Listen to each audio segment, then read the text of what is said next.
All right. So first, some introduction to this system that Pablo, can you, by the way, mute yourself? There's an interesting randomness. Okay, that's thanks. So yes, the so introduction to this the pathway that led to this sort of ECSA Codex, which originally was and kind of still is the structuring draft towards how ECSA could become a network-like entity compared to a traditional organization. And it was made originally maybe 2 years ago, the original draft, something like that, maybe even slightly longer.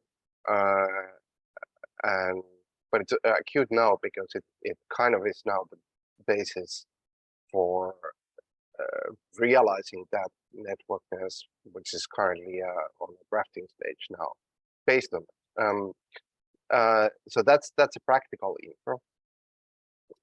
Then a more operations fundamentals approaches kind of intro. Now, I will nerd out shortly. I have to, but not long. But I do think this is somewhat important. Now, the ECSA Codex is kind of like revision of a hack of the what has been called the space system structure space grammar, really, which kind of traces all the way back to maybe 2015-16, which has been kind of maybe my main area in ECSA, and how it was structured. And this is kind of deriving from those principles. I used to call the originating process of this meat space, compared to cyberpunk term for real world, but tongue-in-cheek for, okay, this is like the real world organization version of space. So maybe a telling name. But for space, I want to just highlight a couple of things. One of the key originating points for it was a particular take on the concept and structure of space, or two of them maybe. And one of them is like, how does semantic space, that is space of expression, space of language, for example, but also like space of mathematics, like anything that is like cultural expression, how does the space of that behave? How is it structured? And there's a couple of curious things about it. And one of the curious things is that it unavoidably, when it expands, it also delimits. And by limiting, it expands. Those happen always at the same time. And well, what does that mean? It's actually rather practical. Whenever you think, okay, there is this space, language in general, specific languages, grammars of languages, but whenever you create an expression from them, you're creating a limitation. This word, that word, this in connection with this. This is limiting out, cutting out from the system and setting, no, it's now this way. The potentiality is limited out. But at the same time, when you're writing that text, you're expanding the space of text in general. Now there's a new expression, there's a new experience, new interaction in the space of text now because of the new text existing.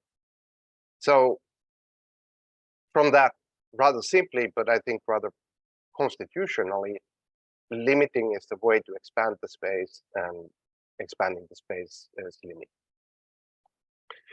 Which is, I would say, different than how we think about the normal space in itself, even though maybe it's not, but that's a whole other question. Let's not go there.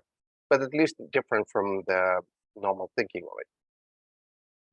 But that sets up kind of a principled take on things. And then another point I want to highlight from these nerdy structures is that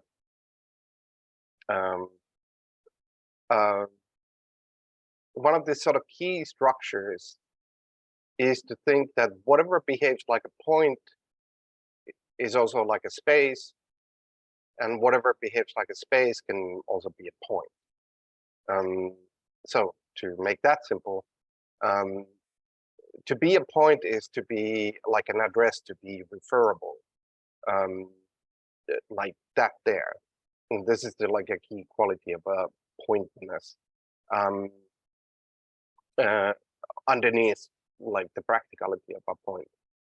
But whenever you have a this sort of reference, because in semantic space that is often something like a name, that in itself becomes like a originating point of a new space, or referable point where a new space can grow within or in a pocket-like sense.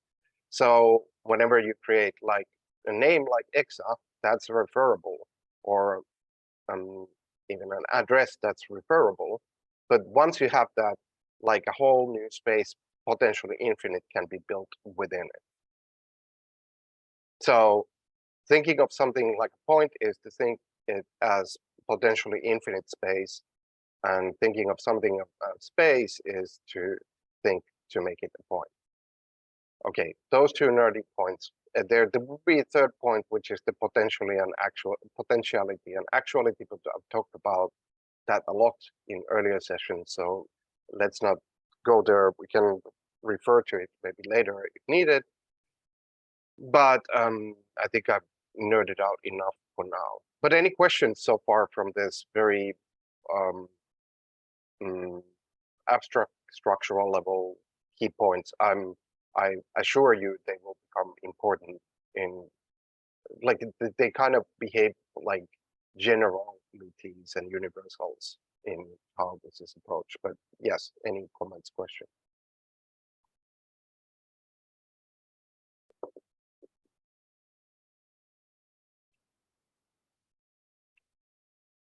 You have to have some, because if I keep talking, then I get worse and worse. I have something, maybe it's so sorry, I don't know where to start. So we of course it's things we discussed already, and especially when we're in PAMI, I think we talked about this a lot as almost like this idea of, again, drafting, sort of, talking about potential and opening up, which is the function of the slot and the offering system. And almost we also discussed how it sort of contours luck, or the sort of the realm of possibilities, by drafting the offer, and with as many slots as you can imagine, you sort of contour this potential. How much do you think that sort of detailing, how much do you think is important into this contouring of the offer? How much do you feel like details should be there? You know, is it important? Is it not important? Is it something that, does it need to be there? Does the offer needs to be, as the more detailed the better? Or what are your thoughts on, because of course we're talking about the use of language as well, and just wonder what role does detail play in it? Because the more loose you leave it, then the more open to other things it is. That is actually a very good question. Like points for that, because you're kind of hitting on certain kind of core, and like let's say approaches. I would first say, like, just to set it, is that offer in itself is like a patterning from this principle. Like, it's one pattern that can be created on that. It's very useful pattern, but it's just one pattern in itself, just to say that. But it's a very kind of like it reflects many of these qualities quite generally. And I think something like the offer comes to exist in these kind of systems more often than not. So that's one thing. But then in terms of this detail level, oh yeah, it's a big question, but I think I can turn it into practicality. And I use language again as an example. Now, there is an interesting quality in language, which is maybe not sometimes like given enough attention, which is that it's very flexible in terms of working with the generality here, like being a lack of detail while being wide coverage. And then moving into detail and then going back to generality. It almost always works from generality, but then by like chaining words together creates something that is more detailed in itself. And why I underline that is that that is kind of reflecting this possibility of bringing things into detail when needed, but that the generality in itself is already a configuration. Like any level of detail or generality, all of them are configurations, and I'll try to practicalize that as well. Like let's use games. So actually, this is reflected really in the Oxel principles, because like I said, Oxel kind of came from these thoughts as well. It's like, why is the Oxel all artworks are puzzles already a full game? Why does it cover the whole world? It's the generality of generality, or very, very general. Well, because it's already kind of painting an arrow, like a direction, vector. And if we started to play that and we would turn it into, say, 1,000-page document of different practices and so on, like all stemming from this arrow, that would be a lot of detail, but that would also be kind of equally playable. I mean, in practice, one of them might be easier to play than other, but both are playable. And all artworks are puzzles is the generality here. Then all artworks are puzzles, and here's 10 practices towards it is like more detail on the generality, and or artworks are puzzles, and here's like a whole jungle of different approaches and cultures and play styles is also playable. Like, and this is now more to the detail. So all levels apply, and the same is true here. So that's what I would say, like towards this. And yeah, this is why it's a key question. I think this Oxel example highlights it. Any other questions, comments, good or not?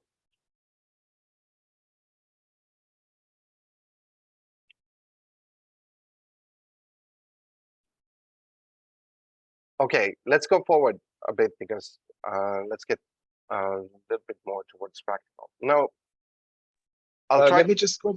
Yeah, may sure. I just quickly say that? So, like, just like a kind of formal structural checkup.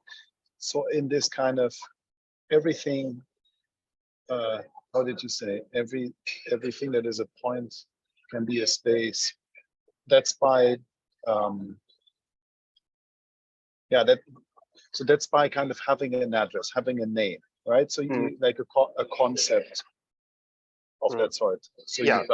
So you can basically go in and explore further. You can create addresses, so to speak, inside of it, terms inside of it, and so it's like, but it's not necessarily like a nested thing.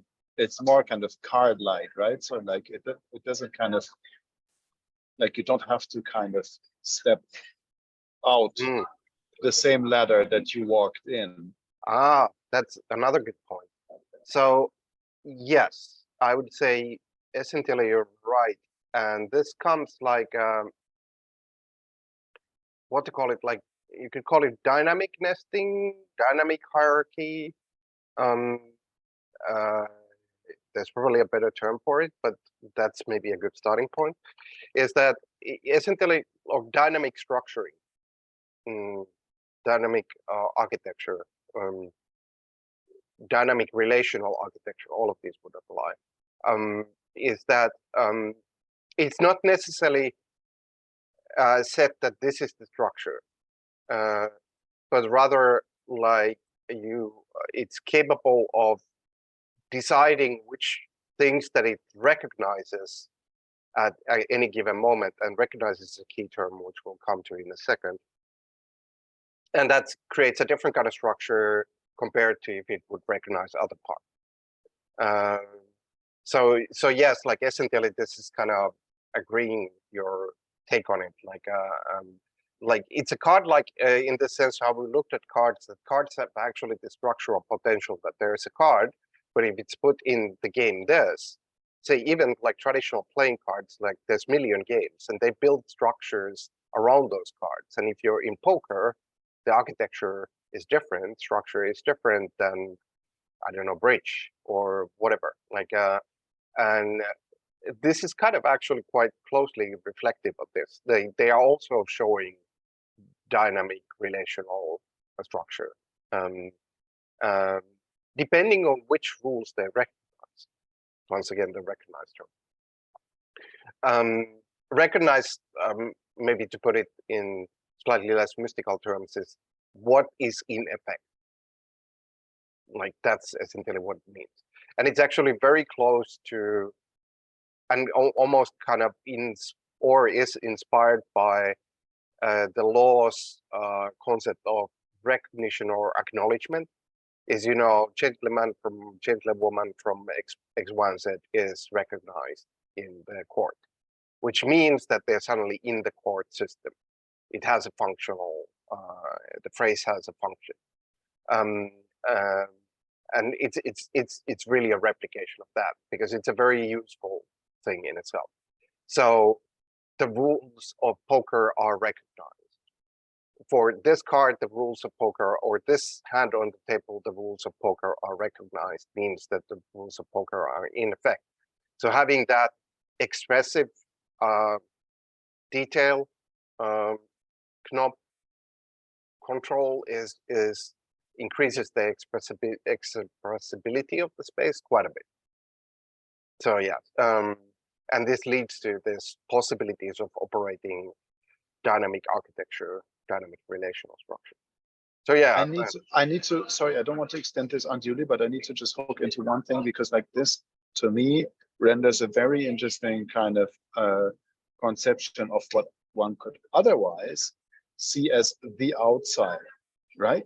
So with this kind of comprehension of kind of cascading rather than nested, like, you know, multidimensionally cascading spaces via addresses and so forth, where you kind of swing, you know, complexly through those. There's not necessarily the conception of an outside, but there's totally the conception of an outside of that particular. Yeah, No, this was basically it. I just wanted to kind of, I think it's really interesting because it doesn't kind of, it's not a kind of, it's not a metaphysical. No, it doesn't require metaphysics. No, it requires semantics. Yes. But it gives kind of a present outside. Yes. Like it gives an outside in presence. So I don't know how loud I'm talking here, but like, thanks. That was fun. It's okay from our side, at least. Like you come through, not too loud, but clear enough. So yes, and this actually touches upon the potential actual, like maybe to make a concrete reference here is like if we say we've recognized this rule, it's kind of like making it an actuality in this system that we're in. Like in a way, like there is this sort of expansion of space of things that are actualized, like for example through recognition, that they are included, and then kind of the potential being like almost like system around that. And maybe I make an example of the potential. The potential might, and this plays a bit like in a way, like if we take a board game and you're coming to the point of, well, I could go there to the mines, I could go there to the city node, or I could go there, which is the farm. Now, those are your three choices. You don't have other choices. Those are your potential in a way.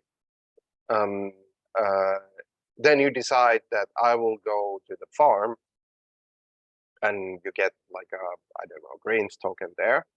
That actualizes the farm as your possibility, and maybe the potential, maybe you cannot go to the city anymore. Then that kind of is relinquished from having a like immediate potentiality. But this is a little bit of a design space, because you could say in another node point space, when we recognize the whole game existing, the whole game is an actuality for it. But for that player, that piece on the table, what is actuality is where they are, and then the other parts of the game are potential. So it depends on the perspective, really. From the perspective of the whole game, all of these rules are actuality. From the perspective of the player in the game, these things are potential: the city, the mine, the farm, before they make the move, and then the farm becomes the actuality. So the perspective is important. You're always looking from inside the system. And by the way, this replicates quantum physics and superposition. What I just described, you can go to the mine or the city or the farm as a superposition. So this comes to, like, it's a different kind of take on limit than the like inside outside. There's no binary in such a manner.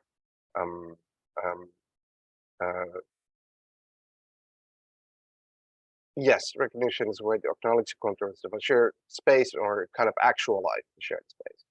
And of course, then if it's a shared space, it means recognition from all the sharers. And therefore recognition is a functional act. Okay. But let's now move into practice then.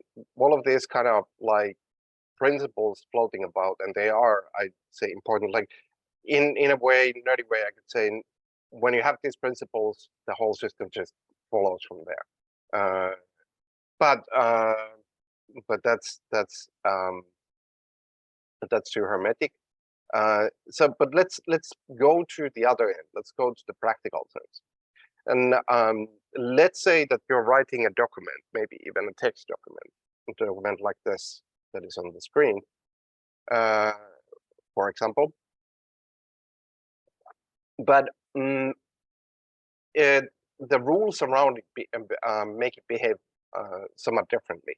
Like, for example, you can say like the ECSA Codex in itself is this sort of point and a space. It can be referred, or this is a codex that defines point space called ECSA. It's a point because it's a referable thing. This is there could be a better, like more explicit spelling of this, but I was more pragmatic in this, using a normal name. But that's essentially what it's doing. But then, because it's a point that can be referred to, that there is this ECSA Codex, then what's underneath is kind of forming the space. It like inside the space, there is space of ECSA, there is something like ECSA member. A member is also a point space. It's, first of all, it's a type. It's a type of role. But it's a point space because inside of it, there are certain rights. So inside of ECSA, there is an ECSA member, which is a type of role. And inside the member, there are rights. And those then define the member itself.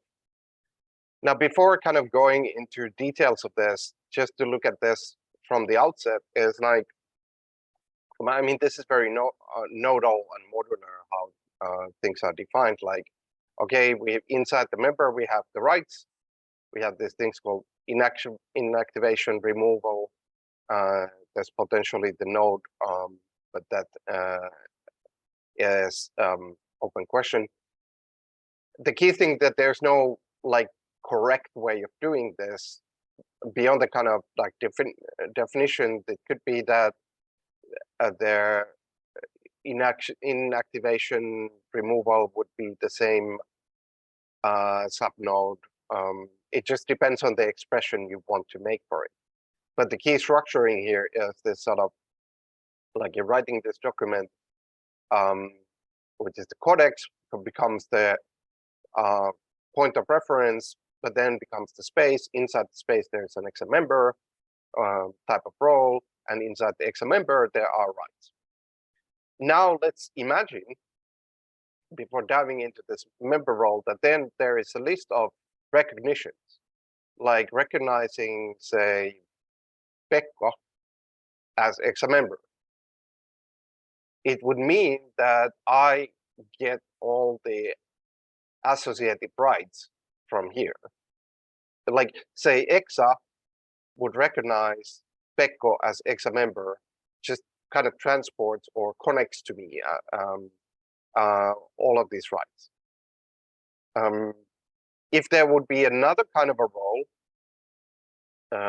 say ECSA arbitrator, which is another form, I could have ECSA member role and I could have ECSA arbitrator role. With the arbitrator, I would get different kind of rights, different kind of right space within it.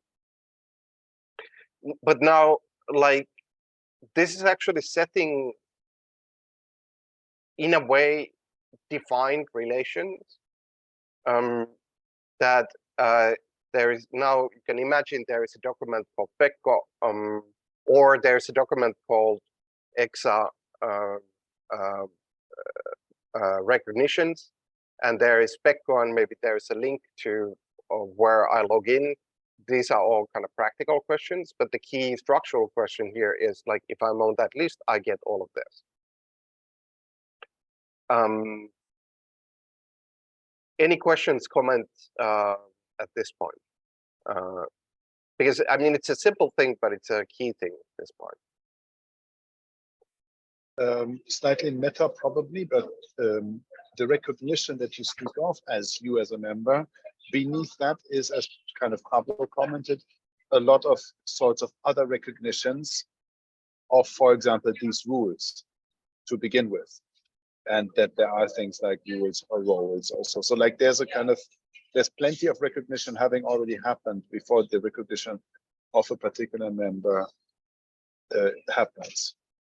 Yeah, like depending on which order they are put in, but essentially either before or after, but yes, they would be there. They can actually be in fairly loose order. There's probably some orders that are more understandable, but because they're so modular, the order is not kind of breaking things necessarily so much. But yeah, essentially that would be true. And now the recognition here, like you could say everything here is kind of recognition, but it kind of loses then the kind of exactness of the recognition term. So I'm calling this kind of definition in the sense of here. Of course, like everything in definition is kind of behaving like recognition, but to make the recognition something like an act of like a particular kind, like we recognize this person having a member role, which means that we include in ourselves that act is practically very useful to have. Therefore, that's what recognition particularly refers to in this system. I have a question. Is recognition conceptualized also as a space which contour can change? Let's say if ECSA's membership changes in some way, is that like taken into consideration as part of the recognition? Well, let's see that practically, or can you kind of explicate a bit, because I don't know which side you're asking this. Like very practically speaking, we have some rules to recognize members of ECSA, and somehow those rules should be changed for some reason. Is the way in which that new space is configured, how does that rely on other forms of recognition? Sort of like how is recognition constituted? Yeah, I guess that's the question. Yeah, let me go towards that through practice. Now we have a look at a role, which is a type, but we can look at other type, which is an operation or protocol. I don't know what the right name for it. The key thing is how it functions. Is that inside of ECSA. Now, inside of ECSA, there is this member, and the member is defined like this. It becomes these rights, and then it recognizes certain people for those roles. Can have multiple roles, and people can have multiple roles because they're modular and so on. But then there are also operations which can be here thought of like almost like organs in the body of the organization. Like you could essentially do the whole organization with just with the roles and operations. On the other hand, you might do roles, operations, and sources, which is assets, resources, things like this. This can be also done in many ways, but that's one practical way I'm kind of leaning toward. But let's concentrate on the operation of here. Now, in the operation, what it defines, like I said, is this sort of organ. It's an interaction, essentially, in the body, in quotation marks, body of the organization. So, so it gives this offer rights, and they go to ECSA member. They are mentioned there, but they are kind of detailed here. It's like in the context of the offer, which is another point space. Member has these rights. They can express an offer. They can participate in an offer. And then the offer is the context that defines what the participation is. Like offer has a slot this is open to participation perhaps, and that offer becomes the governing point space for that. Then the member can recognize or challenge an offer, which is practically just like in this system, there is like every offer that is made needs at least 2 or 3 recognitions from other members to become active. That's what the recognition here is, but it's the same function. I recognize this offer, and then challenge is like you can imagine what it is. Let's not go to that, and can be responded with a counter offer, which is sets up its own interaction, which is like you can essentially reply to an offer with a counter offer, which is like sets this logic that whoever made the original offer, if they accept the counter offer, it becomes the new offer, default offer for that context. So that becomes an interaction space that you get as an ECSA member if you're functioning within offers. And then the offers exist in this context called offer market. Probably a better name would be maybe offer space, but that's essentially a place where these offers can be placed. So you have a right to express an offer in the offer market. And then in the offer market, when there are offers, you have a right to participate in them. And how you participate is governed by all the offers themselves. Because the offer sets like, I'm asking for this, and I could promise this, and that's the contours of interaction there. So in a way, the offer is behaving just like anything else in the system. And as you can probably start to see, everything in the system behaves in the same manner. So we're going point space, everything belongs to scope. Everything kind of defines the operative rules in it. Like all the levels are kind of in the same behavioral pattern. Whether we're in an offer or defining the ECSA as a whole, the structure is the same. Maybe one more thing, like they can be also going back to this sort of abstract, detailed, also like soft and hard functional is present. Like for example, in the offer, there are guidelines, and the guidelines are simply like instructions, not in the sense of these are the hard rules, but think about this when you're making an offer. And of course, those spaces can include soft rules as well. They are not outside of this. So it's just as well as saying you have a right, like in the context of an offer, you have a right to express it. Then there are guidelines of what are the context of the offer. But then there are also harder things like requirements. What does the offer require? But and recommendation. But that kind of defines this interaction called the offer, and then there my aim is to separate from here the offer market or the offer space as its own definition, which kind of takes in these offers to make it a little bit more separated, mostly towards the expression of it. But yes, so like I said, there is this sort of set of interactions that follow the same model.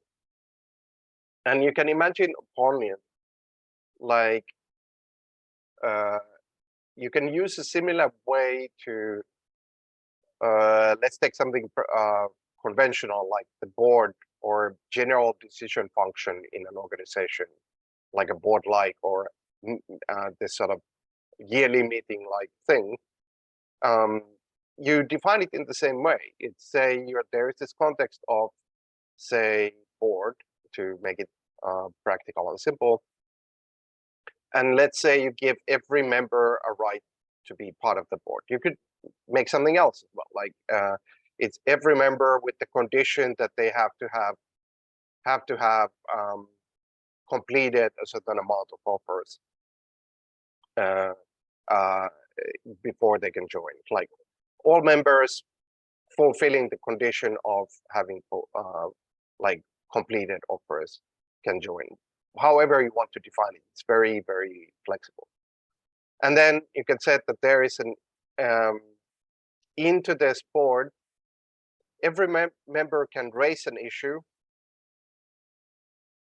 and then it defines what an issue is. It's that there is a context called issues or considerations in this case,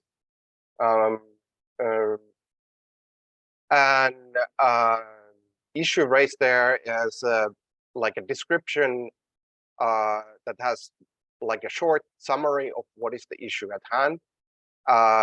Optionally references like a longer description of like if it's a problem, what is the problem, and other references like links to it.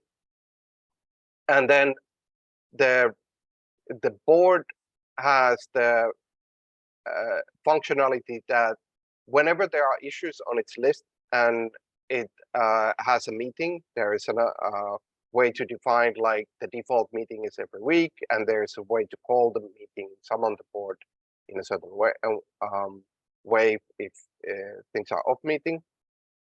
The board functions in the manner that it takes the every member can take part. For example, it has this list, this considerations, a list of issues. It takes each issue at the time. Every member can propose a response to it, and that response is voted. So, for example, somebody brought up an issue that we should really address this document and write a response to it, coming from somewhere else. And somebody would write a response that the ECSA assigns this and this person the rights to write this document. And now this response can be voted upon. You could have any kind of voting or some other decision mechanism for it, but let's say it's just simple voting, and it's voted upon, and it becomes a yes. In that situation, the issue is attached with this response, and the board can move to the next issue until all the issues are gone through, and then the board is dissolved until next time.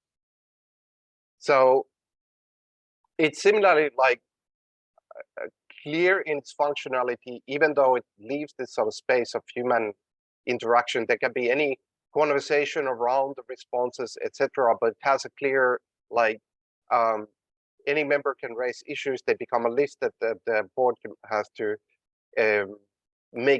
create responses to. Whenever a response is written by anybody collective of the board or one person, it becomes a voting point. If the vote goes through, it has a response. Otherwise, the issue remains open. And once it has gone through all the issues, the board dissolves. So that's another interaction space. intentionally using a kind of traditional example, but it's also like sets like the certain clarity on what are the game rules, how does it play, and also expressed in this kind of manner, which is the same manner as the offer is, it introduces a lot of flexibility. Like said, like, is it that every member can take part? Is it that every member that has completed 2 offers at least can take part, or whatever conditions is set changes the interaction? Is it when it's voting, is it like 66% majority or 70, changes the interaction, so on and so forth. So you like, and you can change these parts modularly. Like you can change the percentage from 60 to 66 or 66 to 70, whatever it is. And you don't necessarily have to change anything else. But okay, through this long pathway, I'm probably finally addressing more directly Pablo's question. I think I have been kind of side addressing it constantly, but just to finalize this. Now, on top of this whole set of rules, there is an organ interaction operation called assembly. And the assembly is, once again, a place, a context where every member can take part. And in there, the list of issues are proposed modifications to the codex itself. So issue for it is, let's change this sentence or this paragraph into this form. That's an issue for the assembly. Or let's add this issue. It's an issue for the assembly. And once again, the assembly forms responses, which is like, might be, yes, we accept this change, or this is the actual change that we came up with, or we don't change anything. But once it has a response, it can move to the next issue, which is another change proposal. Therefore, the assembly is a metastructure that can change the rules themselves. So it's not that just anyone can change it. There's this board from 66 to 70, but it might come from the assembly itself. So, but it could be some other interaction. It's just merely setting this as in the game-like interactions in a modular fashion, and they together form this, let's say, organizational functioning. And while I've been essentially giving examples that, besides the offer, are fairly traditional, that's kind of like intentional, because then it maybe makes it more understandable. But given the expressiveness of it, you can make any kinds of organizations with it. And we can talk about a little bit about that. But before that, I'll stop and ask any questions. Also, Pablo, did this address your question adequately?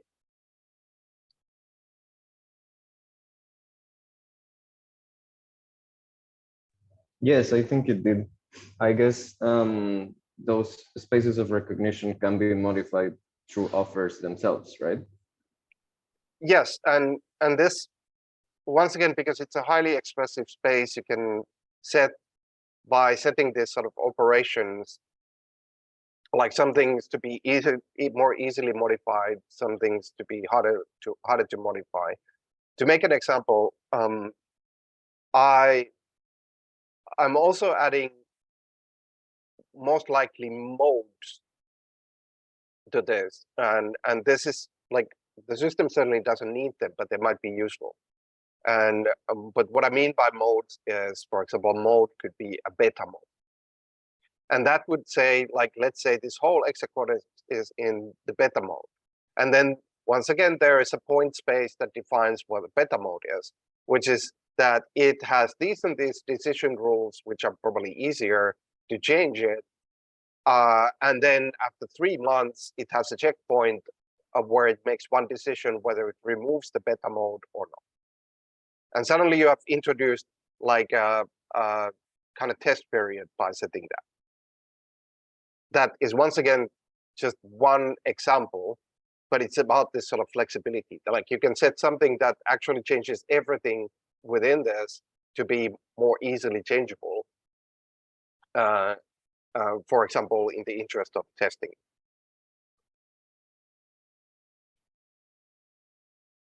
I have a question. Mm-hmm. So do I understand well that this codex is in effect at ECSA right now? Yeah, it's playing to existence now that term has kind of become the common. So I would say it's like a construction yard. I would compare It's it what? to, it's like a construction yard. It's kind of like if, let's say, organization had a house that is being built, but there were a couple of rooms that are ready, and then some of those rooms people would spend time in and operate on, but then the rest of the rooms are still building. That's kind of the same. Check. And so what my question is to what extent are these rooms that you mentioned used kind of forward operationally, or more like in a regulatory sense, meaning kind of to know that there are guiding rails which one can refer back to when things go or don't go the way that they're supposed to go. And I'm asking this particularly in response to what you were saying there. Okay, so after some time there might be a checkpoint, etc. So that would kind of require that on some kind of in-time medium, such as a calendar, like a shared, protocol, these operations would be forwardly laid out and then come back to. So yeah, my question is rather simple. Like, is like how much are you really are these structures that you talk of actually kind of the running code of ECSA or the regulatory bounding? Yeah, that's a good question, or several questions really. Like, okay, start with the practical. Because sorry, just to kind of put it in another bit of context, because I'm asking that also, not knowing much about kind of DAOs or something, but I'm asking that with this also in the back of my head, right? Because in DAOs, I guess one understands the contract to be more kind of, always operational, or like at least I think so of those.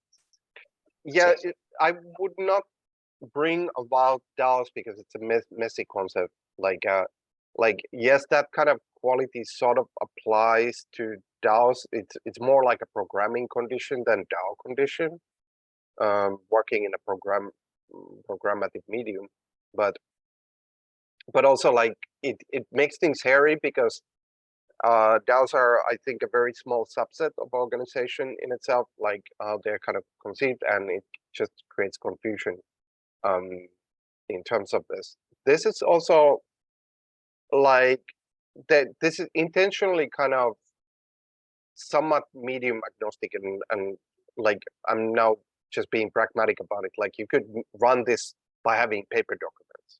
Wouldn't be the easiest, but you could do it. You could also run it from this sort of electric documents, which is kind of like which is not so surprising because that's how you run traditional organizations. But you can also code part of it, and there are even references that say the record. We can visit soon, like some of the whenever member speaks for ECSA, they must add it to the record, and the record is like an electronic platform.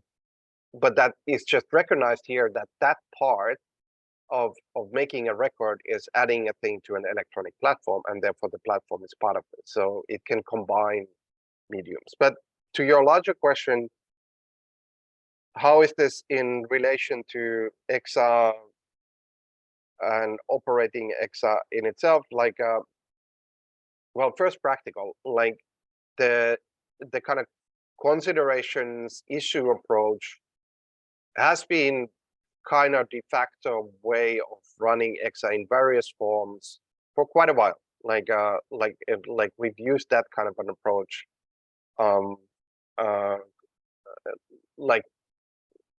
quite pragmatically. And they're like the offer structures have been used in certain contexts, test context and certain non-test context, but then like not everything is happening through them.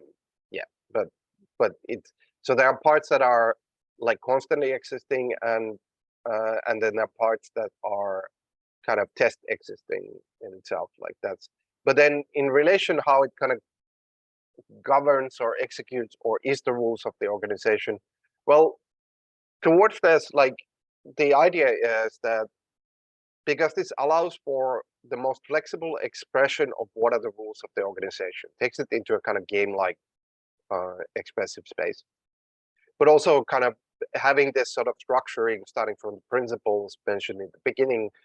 You have this sort of modularity that comes within it, and there comes like a highly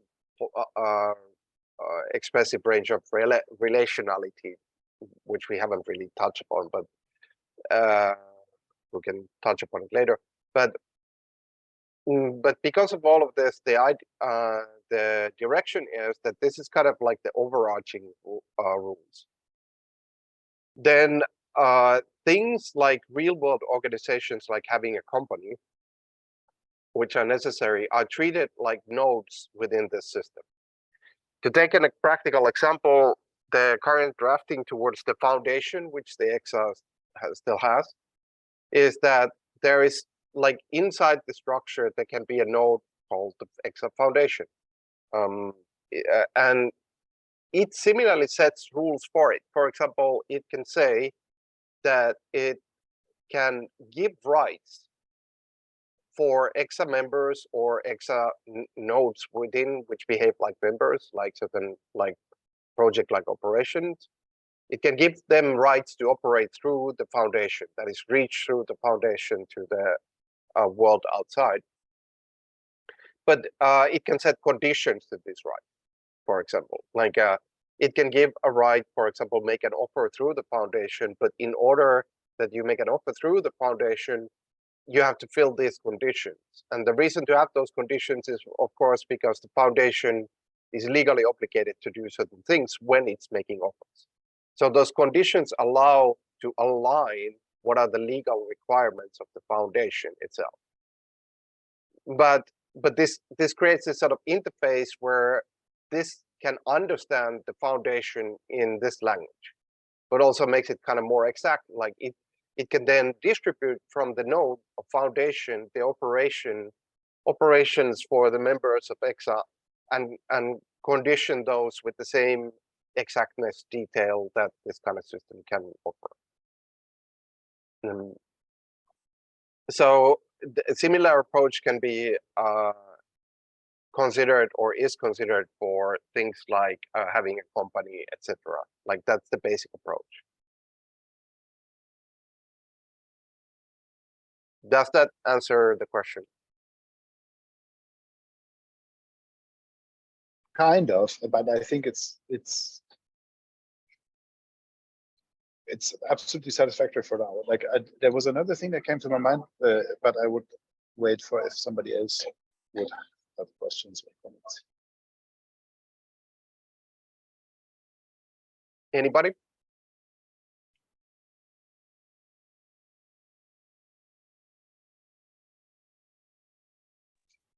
Then maybe I just say that's okay. Yeah. Because I had to just think of, there's an interesting moment, and this might be completely primary and everybody knows this, but it just kind of struck me somehow. There's an interesting, I thought that it's an interesting moment, the way in which one kind of approaches, and like maybe a bit of a telling moment in which one approaches organizations. If I kind of, for example, think up a project idea, or I have some type of a support that I might want to apply for from Kela, like the Finnish, social security behemoth. I might call them on the phone or like a grant, like an arts funding organization. I might call them on the phone and say like, so and so and this and this. And then they might tell me, yeah, so and so and so. And then you have to, what about if you would file this application or you would file that type of thing?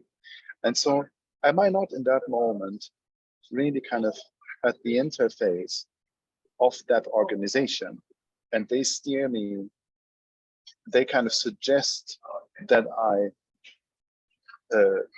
formalize my request in the kind of structural vocabulary grammar of that organization. So there's an interesting thing, right? So I'm standing in a kind of, it's not informal because it has some type of a form, but it is not the formal space of that organization. And then they invite me to kind of reformulate my request within the logic of their organization. I just had to think of that interface like while you were speaking. I thought it was quite interesting.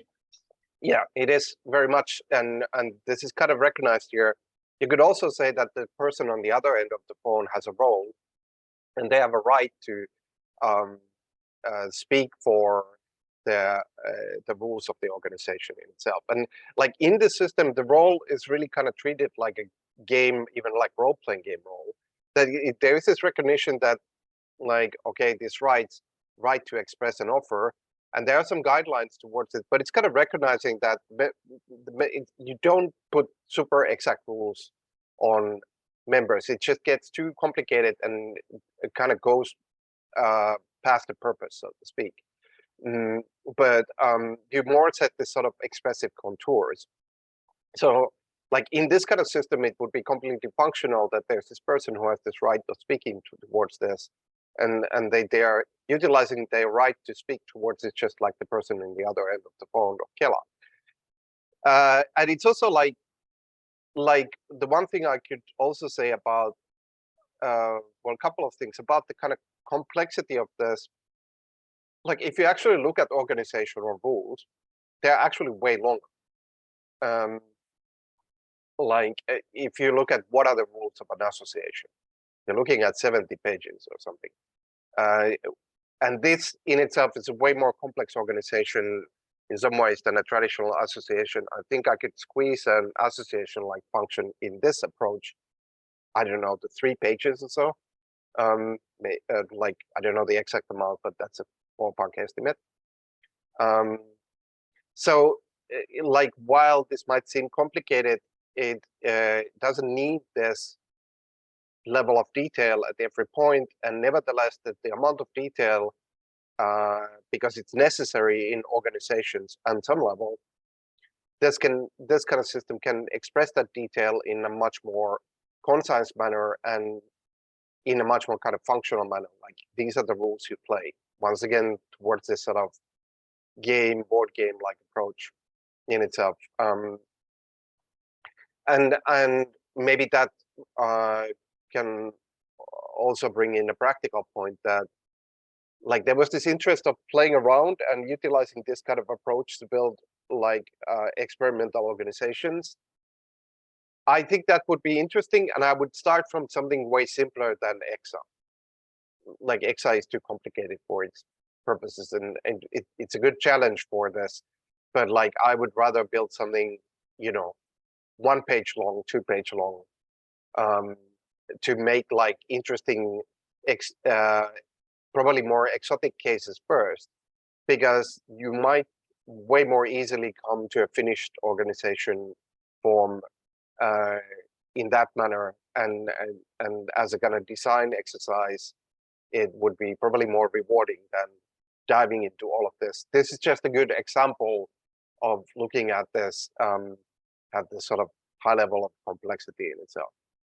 So yeah, like I think I wouldn't let this level of detail daunt, even though in itself it's not that long, but rather actually kind of like it would be very interesting to try out, like, what if we made this kind of organization that functions like, say, the game Universalis or the Wonder Home, that it has similar kind of exchange or interaction at its heart.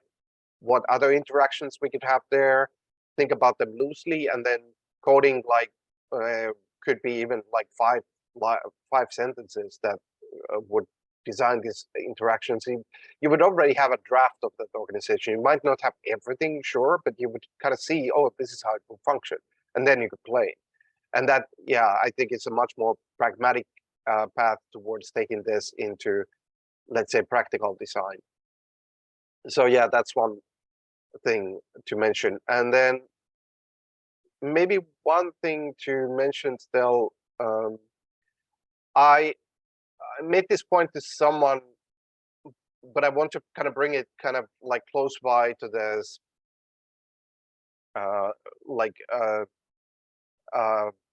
grassroots, bottom level snapshot. It's like, okay, so for example, like in the member role, there's this right of representation, and how it reads, you have the right to speak for ECSA from the position of a member. Your expressions are members' expressions, not the expressions of ECSA as a whole, even when they describe ECSA as a whole. And then it has another condition: act of representation must be added to the ECSA record. And then there's like, here would be a link to digital platform that, which would have a template like, okay, just a short description, like that I described this and that in a loose conversation, whatever. Now, in most of the organizations, you don't have it, this part, but I think it's useful to have, especially for a kind of network organization. This sort of like, because every member of an organization describes it in some manner, that you can create this sort of interaction around it. And while these rules are intentionally subjective, it doesn't mean that they're nothing. Like this leaves a lot of room intentionally for the person of when I was speaking for ECSA, and like it, by saying, when you're doing that, it's not like ECSA's voice, but it's members' voice telling about the whole thing. Like, what does that exactly mean? It's not a point where you even want to make it exact because it's impossible, but it's still useful to give this sort of guideline-y rule to it. And this is true, like all the games, role-playing games are full of these kind of rules. And we know from their history that they have a whole lot of effect on how things are played, even though they are more guideline. But then second thing I wanted to highlight here is, like, somebody asked about this, like, and also this other part, which was this invitation, which is every member has the right to offer an ECSA member rights to others, but then they have a condition that, of course, the invitation must be added to the record as an offer, but then that offer must be accepted by 3 other members, or by them recognizing. So this is kind of like a rule where there's no selective board making new members, but it's distributed now. Like any member can kind of open the possibility of a new member, and then other members, whomever they are, 3 of them recognizing it, makes this new member to be. So you have a distributed way of inviting new members in. And of course, this also introduces this sort of tunability, like maybe it's 4 members, not 3 members, or 5, or 2. Yes, like Pablo's comment, open to interpretation like law, unlike code. Like it has both like law-like expression, and it has like a rule-like expression, maybe even code-like expression, because you can include a code part here, but it recognizes the usability of all of those. And maybe the connecting element here is game-like expression, because games have all of those expressions, including like poetic rules. So that they all have their uses. So, but the one thing I wanted to highlight here is, like when I was talking about this for somebody, is like, when you start making this, like, let's have this kind of interaction for invitations. And then you start talking, oh, what happens? Like now it's distributed. Do we get too much? Do we raise it to four people? Do we put some other conditions? It starts to feel like game design. it feels exactly like game design, because you have this expressibility of all kinds of rules. Like if you would put slightly different conditions here, is like if let's say we had a condition that anyone can challenge this, then it plays differently. Anybody can challenge this invitation, plays differently. And then you can think, do we add it or not? Or is it like that anybody who's completed to at least minimum 2 offers can extend the member rights? Then it plays differently again, because now it's more members with a history, members who have done something, who become the players who can extend the membership, and the kind of dynamism of the organization starts to change, but in a very tuned manner, like including this condition that it's members that have actually completed offers that have this, has kind of throttled down the possibility of inviting new members. And if you take it off, you've throttled it up. And like that feeling that you have, it feels like game design, because it has this similar expressivity towards interaction and the similar space of thinking about the interactions that ensue from there. Like you put a rule in a game and then you immediately start thinking, but what kind of behavior does that create? What kind of tendencies? It feels exactly the same. And that to me was kind of this sort of litmus test, to get this feeling that the organizational design feels like game design. And here, like time and time again, I kind of encountered this feeling. And I think that for me is a key thing in the whole. So I wanted to outline that snapshot.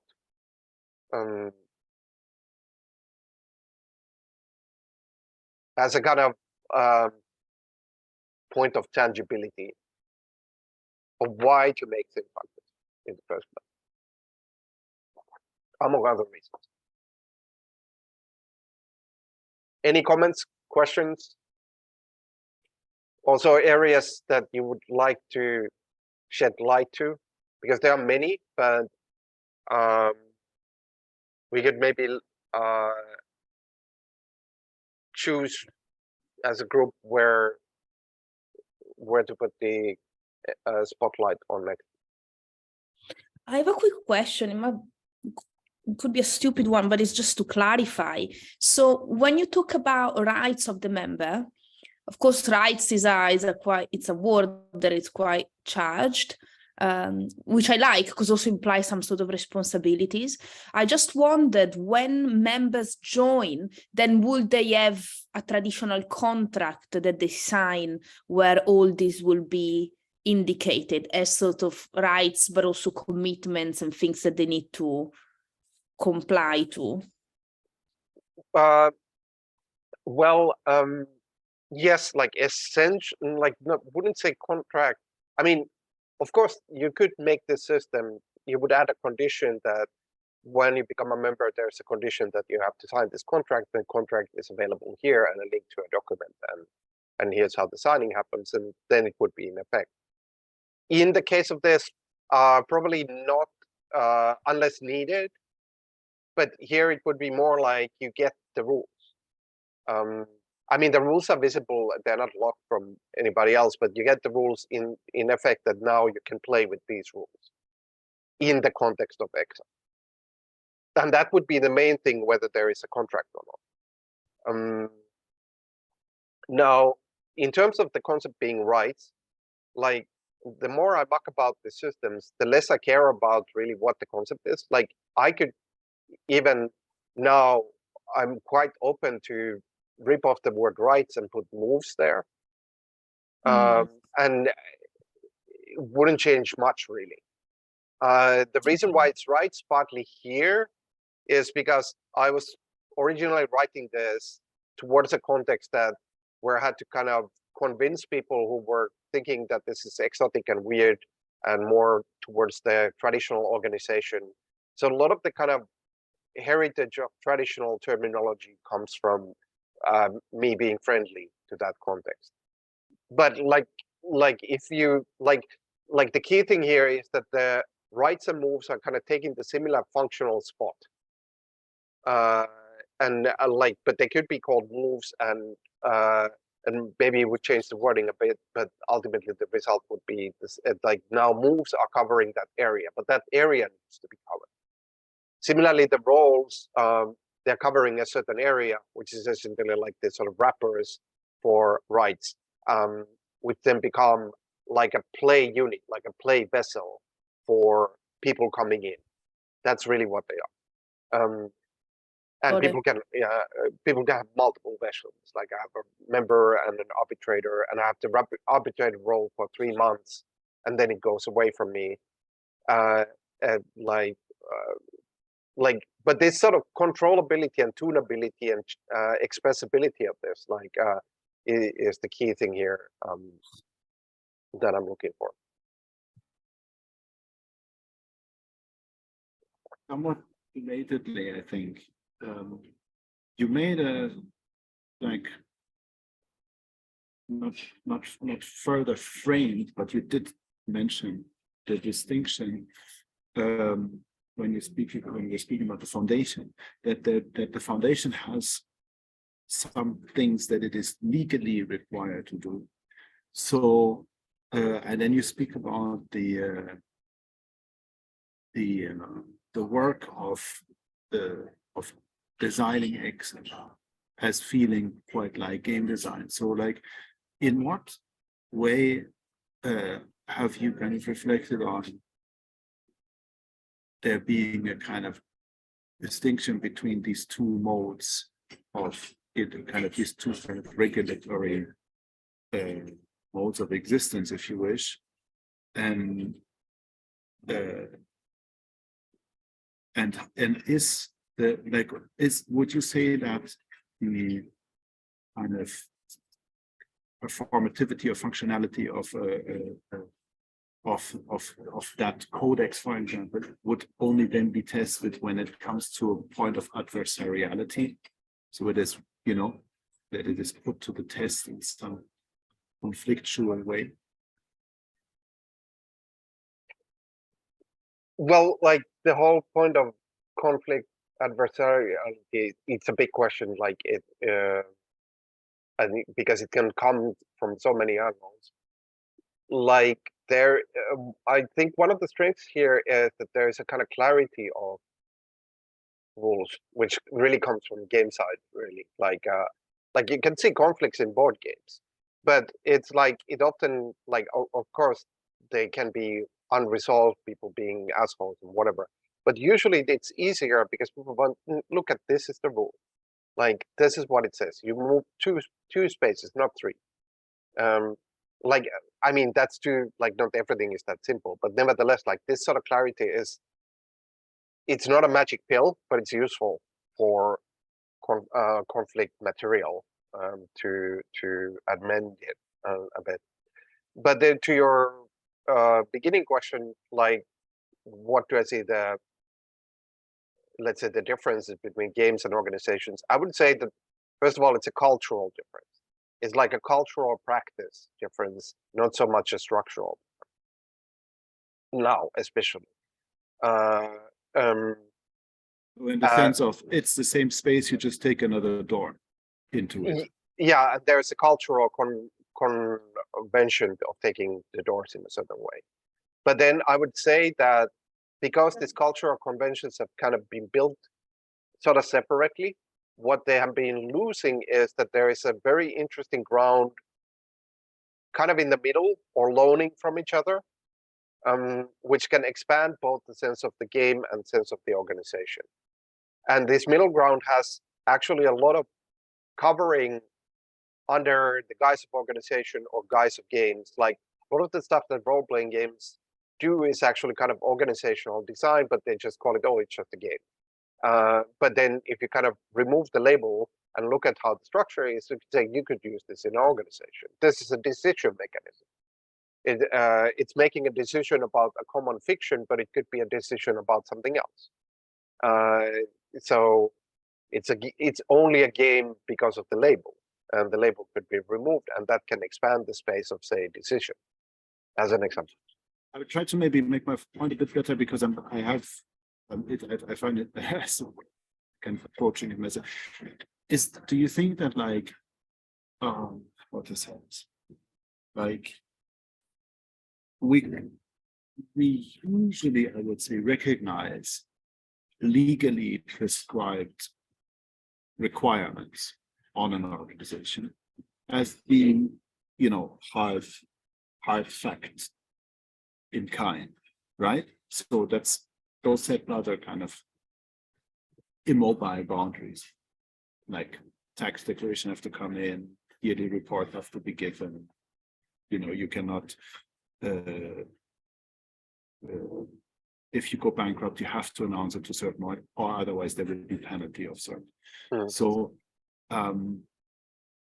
do you feel that the space you're kind of shaping there, with ECSA, with this codex, or with other stuff, has the same type of in German you say Verbindlichkeit? What's that? Not conditionality, but what's the word? Sorry, I have to look that up very quickly.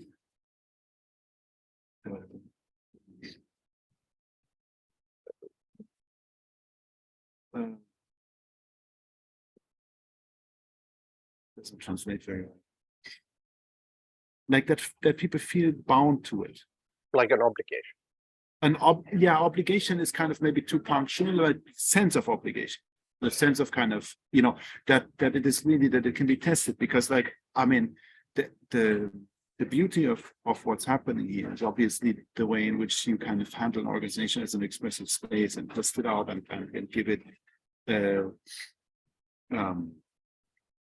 give it different shape, but like what is people's commitment onto it, given that they might always say, yeah, but like, you know, legally that is nothing.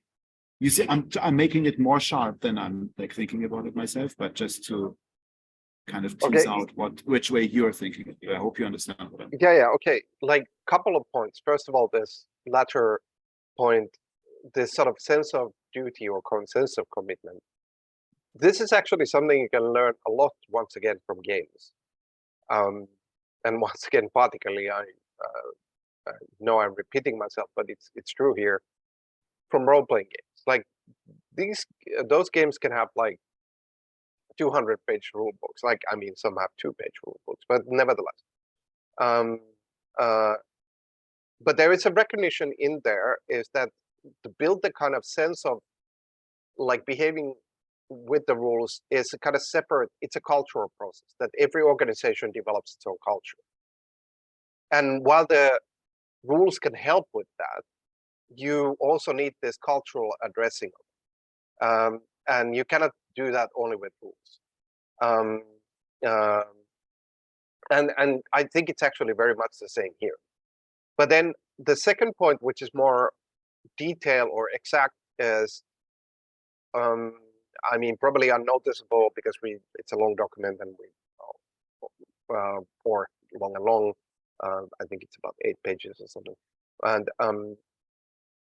and it's not the whole. But anyway, but you might or might not have noticed that there's not a single obligation here. There's a reason for that. Is like in the process of making these systems, I came to the conclusion that obligations are not the right structure. Because obligation is something that cannot be made into a rule, because like, let's say the obligation is you must return this document in 3 months. I mean, that can be said, but the system cannot assure that because you might get sick or whatever, or just be unwillful participant. So writing obligations creates a bad habit of rulemaking, and actually game rules have fairly little in terms of obligations as well, I think, for the same reason. And it's a bad habit in the sense that you think you covered it by putting an obligation, but you haven't covered really nothing. And there is an easier way to approach it, which is the conditions. That there is simply end state that, let's say, in this place, the document will appear if in 3 months. If it does not appear, these and these conditions kick in. If it does appear, these and these conditions kick in. It's saying the same thing, but it's now putting it in a logic that, okay, we have to kind of tell this in the manner that creates something that keeps the system alive, like the system can understand it. And that's a much more healthy way of approaching obligations. It approaches the same, like the conditions can be, you know, like even harsh, like removal of membership or opening of a query or whatever it is, or it's something softer. Or it's moved to an incomplete offer that has been not completed. That might be the condition. But now that you're putting it in conditions, you're rather than kind of painting over the thing that you cannot control, you turn it back to something you can control, which is the conditions. So like there is no like the system doesn't use obligations because obligations are a bad habit of expression, system-wise.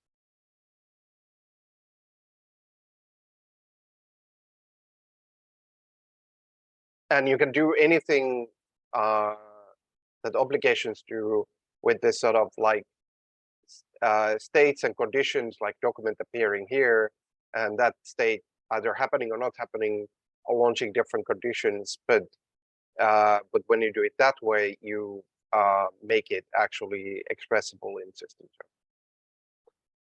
terms. So that's a point I wanted to say about obligations. There's one more. There's some good points from Pablo. Like I could talk about this rights as your potential moves. This is a nerdy point. It's a kind of can of worms to open. I'm not opening it completely, but well, one way to think about it is like that rights are moves, and offers are both addressing potential, but kind of two ends of the spectrum. Like the right or move is starting from the person itself. Like I have this role, and I have constantly this potential of using this right of expressing an offer, for example. So it's like person forward, whereas the offer is kind of outcome forward, like it's from the other end. It's saying, well, this could come about if this and this potential would be fulfilled. And this is actually the important interplay that they're serving different purposes. They're both dealing with potential, by the way, like and potential that can be actualized.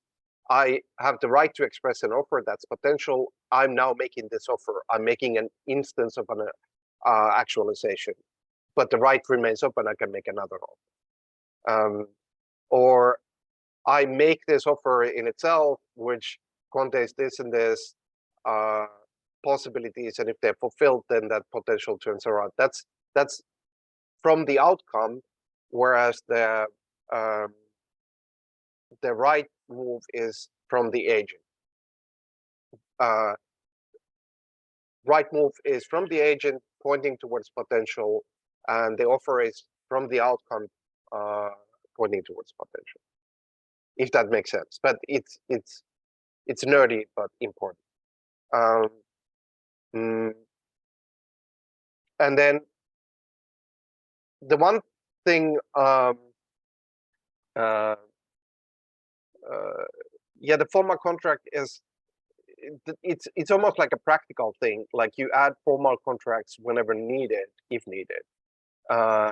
And I could talk a lot about how this is actually very flexible with working with like other systems, like law. But that's a whole nother topic, which we could talk about in some other context a bit, because it's a lot of directions, but I'm actually very positive about the expressive capability about that. But the one thing I wanted to address still is the kind of like how we are actually in a highly relational space. Like it's not even n dimension. Well, you can think of it as like being able to spawn dimensions at will, kind of a space, but to make it practical again. So let's say, okay, we're in this ECSA document, and let's say there's a recognition of an organization set. And that organization set is another point space node, which has a similar document, for example. It could be something else, but for the simplicity's sake, let's say it's in the similar system. So it would recognize that existence. That's setting a relation. But because of the rights and the offers, this is way more nuanced than that. Let's say that there is this organization Z, and just like giving a right to a member, you could give a right to that organization Z that inside ECSA, inside its offer space, the organization Z also has a right to make an offer, to express an offer. So now you created an arrow that is exactly tailored. We could even tailor it more. You could say, in this offer space, we now recognize organization Z having a right to express an offer for the next 3 months. But for their offers, there has to be 5 recognitions rather than 3. To put, like, you could tune it that way. This is dimension making by relations. Now there is like a relation between this mysterious organization Z and this ECSA, but it's just one modular relation. There could be others. They could have their own conditions. So you have actually, for this, building this kind of organizations together and this sort of nodes together, you have like huge expressibility of what are the relations. So now this is kind of scoping up from this, looking at this ECSA into this sort of network space of reality, and like having this kind of a system allows for that space to be like highly expressible in terms of what the network is. And that is a key thing to highlight. And I hope those practical examples, like do this offer space for 3 months, this organization said has the right to express an offer. Offers from organization said need 5 recognitions rather than 3, whatever there is, like those are just examples, is like tuning and like tailoring to the exactness what the relation.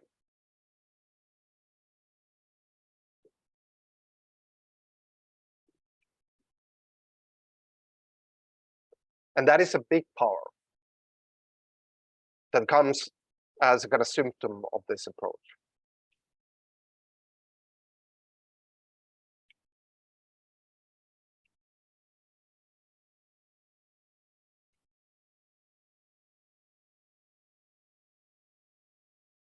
Hopefully that was understandable in terms of, I could talk a lot about this sort of, that big, it comes from a kind of inherent relationality of this approach, but like, but I hope that example kind of like gives this sort of sense of, oh, okay, if it's tunable there, it could point to somewhere completely different. They have a right to a particular member, that they can send them drafts for 1 week, whatever it is, like the tunability is very high.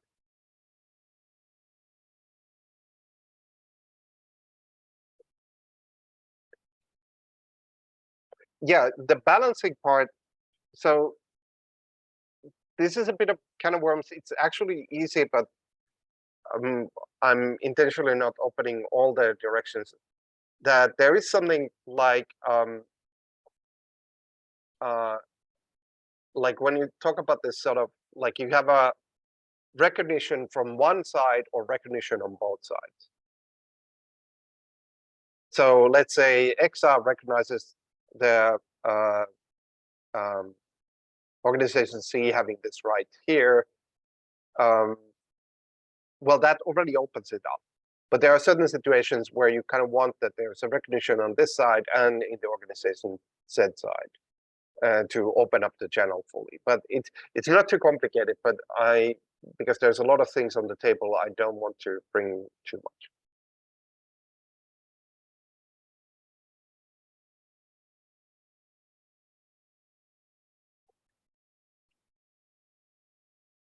I think I have a practical question, because I've heard from other ECSA members that this, like, yeah, they want to review the node structure So what is doubtful? What is still open? What is like not yet clearly defined? Or yeah, is there anything that is not still cemented? Or yeah, I guess that's the question. Oh yeah, a lot. And this relates to really kind of practical things. It's like, so it's not just about the codex and the, like, in terms of the grammar, this, which we have been kind of concentrating on here, that's maybe the most stable, but like I would put it in 90%, or I guess it's now 8.9, 0.8.9 level. Then when it comes to express in particular the network of ECSA, how does it practically function, and the kind of different nodes, like where people operate in ECSA, that's a much more work in progress. And that's not just like about the, it's certainly not so much about the Codex grammar. It's a lot about how they want to express themselves, like what kind of ways they make decisions and so on. And just generally, how do we want this network to approach? All of these have much more openness. And this is also why this is that part, like actually kind of forming this complete expression using this grammar for the ECSA network, that I don't know what the percentage is for that, but that there's a lot of work there to be done. And that's like we just like did quite a bit of work on like expressing a particular node as an example node for the ECSA network, like a week and a half ago, in order to kind of like progress this thing. But that is the key review and really a development work, is actually kind of express the network out, get all the members that are there, and agree upon, okay, this is the functionality and so on and so forth. That's very much in alpha stage, so to speak.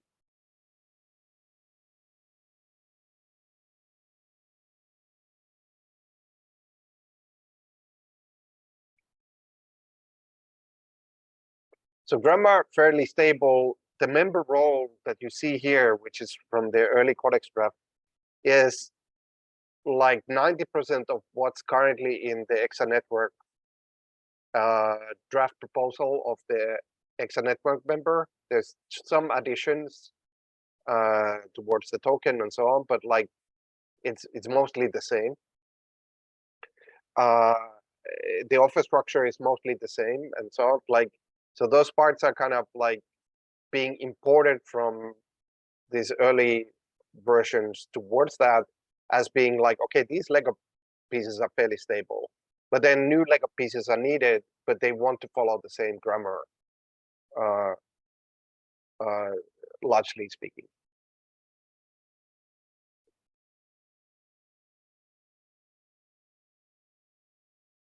Does that answer the question, or are there other questions? Yeah, totally. And I think we could use some sessions to work on specific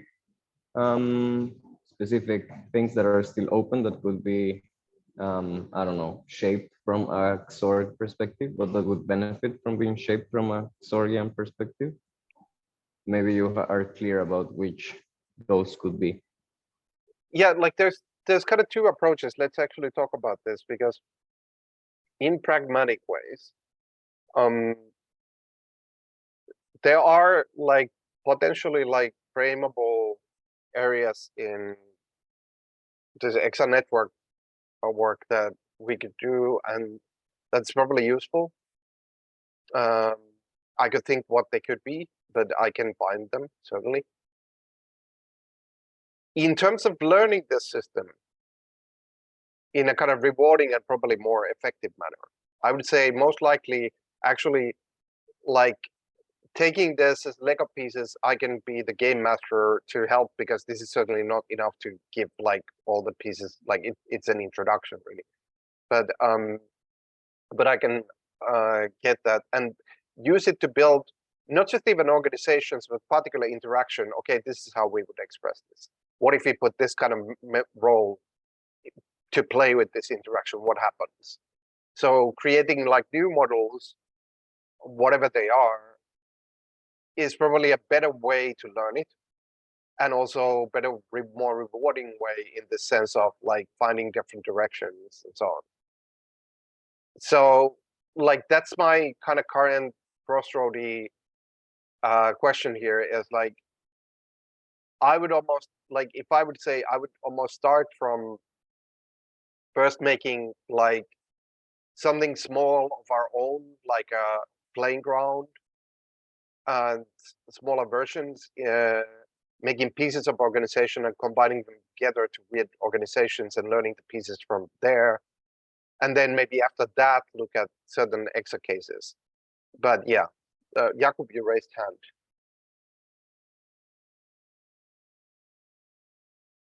Unmute. Yeah, sorry, I was just curious, Pekko. Yeah, and I guess this is not for conversation now, but just to put the question out there, because I'm looking at some of the concepts like the commitment and like the issuance, the offer, and it again reminded me of the REA accounting. And I was wondering, because I know that you've done some work also when looking into REA, right? So I was just curious, what was your thoughts around the, like whether REA could be a way how to implement this, or whether it's a distinct thing? So REA shares some structural similarities, certainly. I would say this is way more general than REA.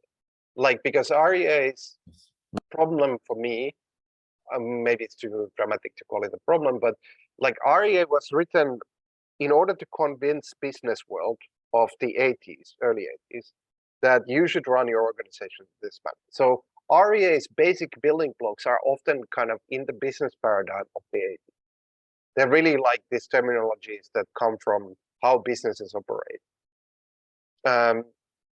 Which makes it like more locked into a smaller subset of what kind of organizations it can build from.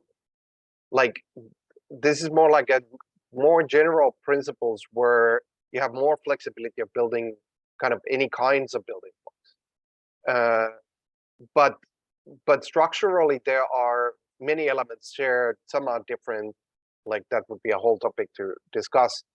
And there's a lot of similarity to the approaches, and there are certain REA, like the REA accounting is on my to-do list, is kind of like bring it in because there are some good ideas in there, because it could certainly fit here. So it's, I would say, like, could be a very friendly relation, but like really, this is more like what is the general grammar of organization rather than the position of the writer of the REA, I can't remember the name, sorry now, is being like, hey, I'm writing this very weird and wonky system, a very good take on a system, but I'm really trying to make this, to convince business world that I can implement for them these organizations. So I want to express the basic pieces to be what they understand already, and I want to make the pieces that they know. That's kind of, and that's still in REA. Like even the later versions, because they're kind of starting from those same pieces, is carrying a lot of that baggage. Yeah, thank you. Thanks, Pekko. So I was curious partially also why it came to my mind, REA, because when we spoke with Casimir in Berlin about the open value networks and other, and I saw some other concepts, open value networks, so they were usually relating to REA, I think, as their accounting system.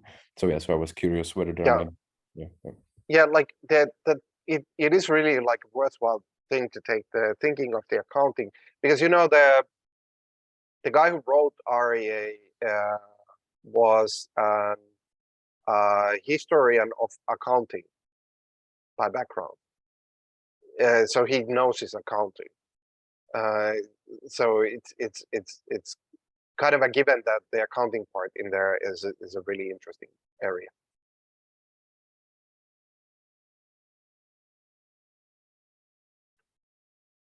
So yeah, definitely it should be looked together at some point and kind of see the overlaps, which there are many, and then see the kind of differences and see things to port or see things to co-align. And perhaps one more question, which will be, which might be for some time at a time, but again, the concept of the viable systems model, where they are trying to conceptualize the viability of the organization, and they like using the necessary patterns or kind of systems which in their opinion need to be there, kinds of subsystems and feedback loops that need to be there for any organization in order to be viable and sustainable. So it was kind of bringing me back there. It's like, oh, so there can be this criteria of viability and how this could relate to like playing with this building pieces of organizations. And yeah, anyway, so I guess that would be a topic, whole another universe of the topic, but this is what was kind of crunching in my mind. But actually, that is an important topic, and I have strong opinions on this. Like, I think it's always a mistake to put in the fundamental core, like proper functionality in this manner, whether it's viability or not, into a grammar system in this kind of manner, to make this like so if you make a game design system, but you want to all at the same time figure out that you make the system only to build good games, it will fail. You rather want to build the system that in itself is just a grammar, like it's nothing is neutral, but in a way like has this sort of high expressivity. And then on top of that, as kind of plugins or kind of separate systems, you can bring in like, okay, these are good practices, but those are separate. Because trying to do both things at once always limits the instrumentality, because you don't ultimately have the condition, first of all, to create positive viability. You also will be blind that actually this part is highly viable, but you're not thinking it. It's like thinking, it's kind of hubris to think that you know, or like to set for a system from the get-go of where its viability is or is or isn't. Because when anybody builds a system, whether it's a programming language or any kind of a grammar, the common pattern is everybody's always surprised of how they actually become used and what are the kind of patterns of its usage, because they cannot figure that out. Like it's like it's a sort of like has this sort of dream of the master creator genius that knows everything, which is highly untrue. So for me, like, yes, one can introduce viability, but not in the system like instrumentality, the grammar level.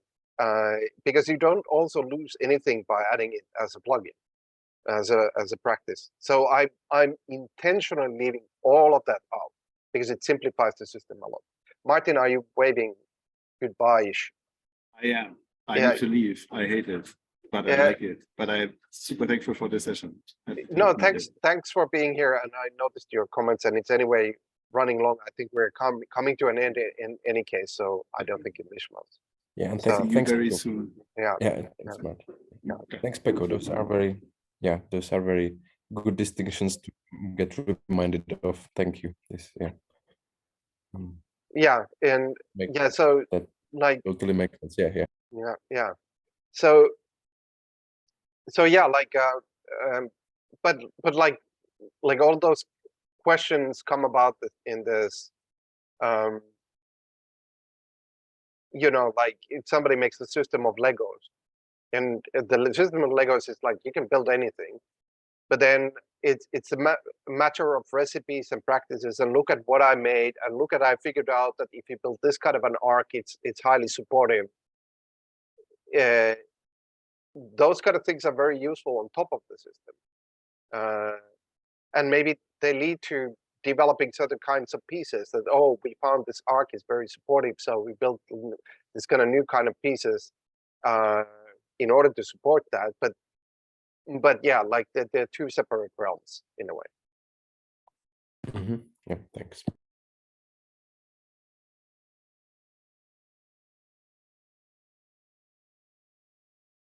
Any other questions, comments? I know there's like as an introduction, there's a lot of other things that could be covered, but I think we're running at the end of time, and also touching upon already probably over too much complexity and so on. But I hope that this at least has given the sense that, first of all, there is a like the reason I started from the principles is, in a way, they are the most important thing. Like, because they have this sort of an approach that is somewhat unconventional or maybe slightly unusual, but once you take that and once you kind of work it in the thinking, it kind of frees a lot in terms of this expression. For example, there's what I mentioned towards the end, this sort of highly tuned relation forming. It kind of just comes from the as a side effect almost from setting the system this way. You don't even have to make it just there. But it comes from the fact that these principles are set. And in some ways, like the thing is kind of, in a way, it's actually rather simple. At the same time that it's like, it's simple, but the little simple things that it says they go this way, they matter. Like, and this also allows for this sort of contouring and modularization allows for like highly expressive spaces, and it allows for like inside the system you can use expressions of many kinds, soft rules, hard rules, any kind of a rule definition you could think of in game perspective.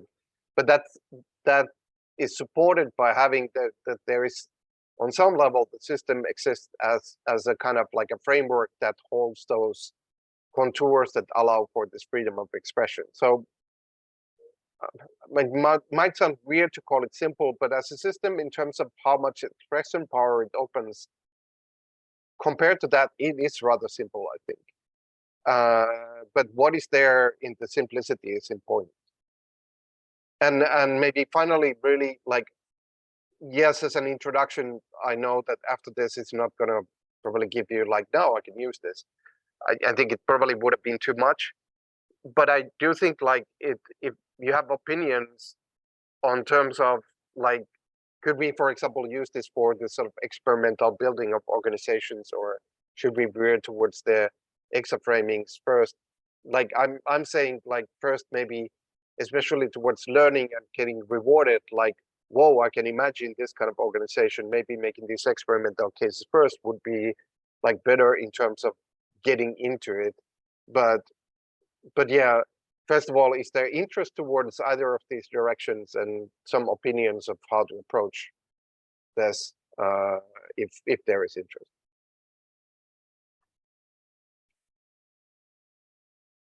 This was absolutely great. Super good introduction. Very exciting. I'm particularly grateful of this leaning towards like poetry and ambiguity as an organizing principle, with just as an option within many others. Yeah. Like, I feel there's so much potential, and also so much playable potential, and for us to be experimenting with it. So we could totally do some micro XORG, yeah, experimental organizations. I mean, with these principles, play them through, and yeah, that would be great. Yeah, let's do that. Pablo. Sorry. Say again. I was saying I totally agree with Pablo. Thinking about it as playable structures, I feel like it's, yeah, it would be the most, to me, the most exciting evolution from it. And also I think it's there's a lot of potential in that space of playing with this, to see what happens, to see what work well, what might not, or might be a bit more challenging. I feel until you don't test it, then that's where the true things will come up somehow. So yeah, I'm definitely up for some playable dynamics. I've been actually thinking towards that direction, that one way to make this sort of experimental cases would be to pick some interaction paradigms, rules from some interesting games, maybe even a couple of games, like one structure from one and one from another.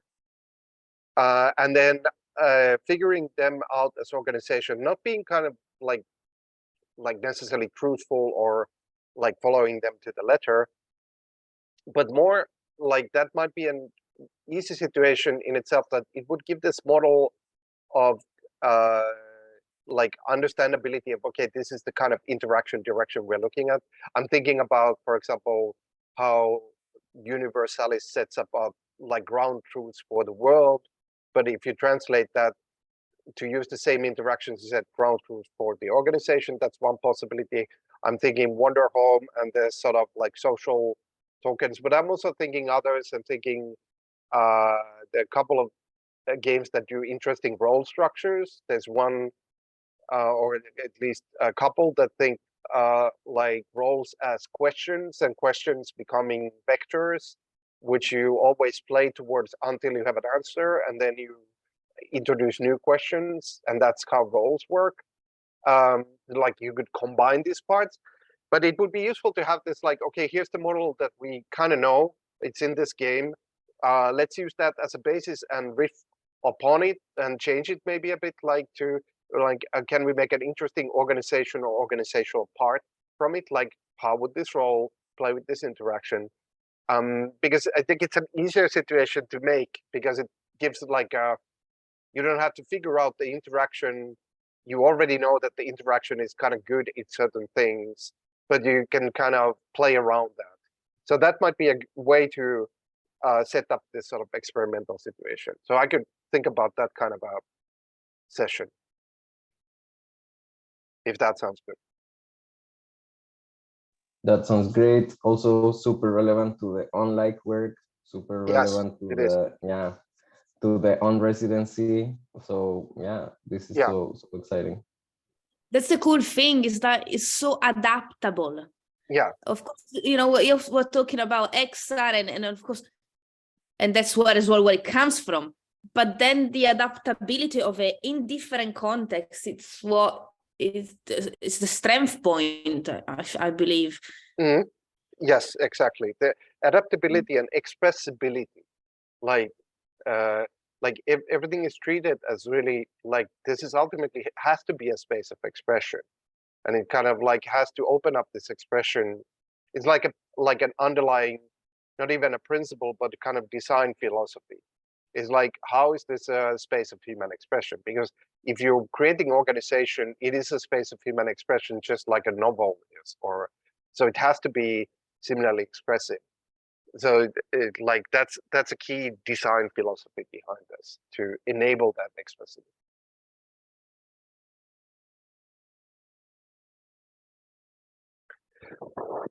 But hey, like if that sets up a direction, we can think like should be in the near future, maybe even next week.